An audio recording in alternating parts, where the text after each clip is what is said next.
advantage of their knowledge of the industry in Nashville and of some of the legends that we play every day here on Real Country. Larry Weiss is the guy behind the smash hit, multi-million selling Rhinestone Cowboy. Hi Larry, how are you? I am fine. How are you? I'm good. You just got off a plane, didn't you? Yeah, I just came back from Los Angeles. And a project that you're going A to couple of projects. One of them, Rhinestone Cowboy, is being turned into a musical. That is so cool. I read that, and that is so cool. Now, did you start the work on that? The witness Yes. on that? Yes. I've co-written what they call the book. The script is called the book. Uh-huh. And written just about all the songs as well, the score as well. And we're hoping it's going to move forward by the end of the year. Okay. Can you give us any juice on it, like, plot lines, things like that, or do we have to wait? Well, I always had it in mind to do a musical, and about 30 years ago, I came back to New York, and I was walking down the same streets I used to walk down, when I first started writing songs, and I bumped into an old buddy of mine, right in front of the Brill building, which is the Tin Pan Alley building. And he shook my hand, he wouldn't let go of my hand, and he said, "I know why you wrote that song." And I said, "Well, okay." Enlighten me. And he said, "You wrote that song for all of us that had a dream of making it on Broadway." Wow. And I said to myself, that could be a good reason I wrote the song. Okay. So I kind of adopted that thought and expanded upon it, and that's kind of what the musical's going to be about. Oh, that's fantastic. Glenn Campbell fans listening right now are so excited to hear that. You got your start. The first song ever recorded that you cut by a major artist was George Jones. George First Jones. song you ever had cut. Yes, Play me some of that, can you? Okay.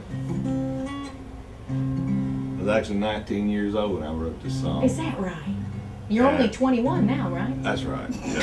But I got married at 16. She was 19, But We need another hour for she that. decided that after she got pregnant with my son, and I had a daughter already, that I couldn't play country music anymore. I was going to quit going to the bars. So I said, one of these days, but not tonight. And I wrote that night, sitting on the bar.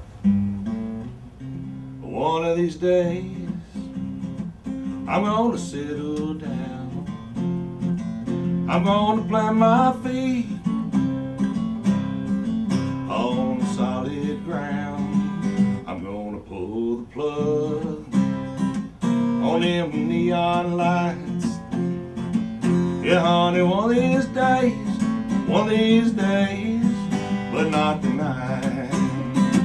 So pour me a whiskey, play me one more song, and baby dance with me, then please drive me home. I'm gonna make some changes in this old boy's life. Yeah, honey, one of these days, but not tonight. Yeah, honey, one of these days, but not tonight. The one unique thing about artists of the past that we all have grown to love is that the moment you heard one voice, one note, one word, Right. you knew exactly who it was. That's And today that just doesn't exist. And it's, well, we'll get into that later. But There's a lot of which blonde sang that one again? yes, Yeah, which one yeah. is that? We need another one of those. Instead of back, at another point in life, you're saying, well, we already have one of those. Let's look for something different.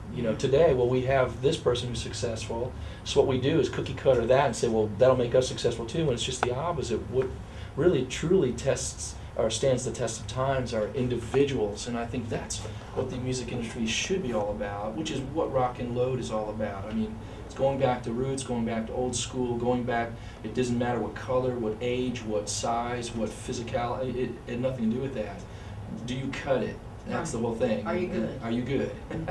And On all levels of on are all you levels good? of good, yeah. It's not necessarily, I've had conversations with people about, say, well, Bob Dylan wasn't a great singer. Well, Bob Dylan's Bob Dylan. He didn't have to be. Neither was, a lot of other folks. Of course, he's not, Freddie Mercury, but you know what? They stand the test of time because Would of who Neil they Young are. have made it through the Yeah, first would cut Neil of Young. American Idol? That's exactly right. Would he have done so?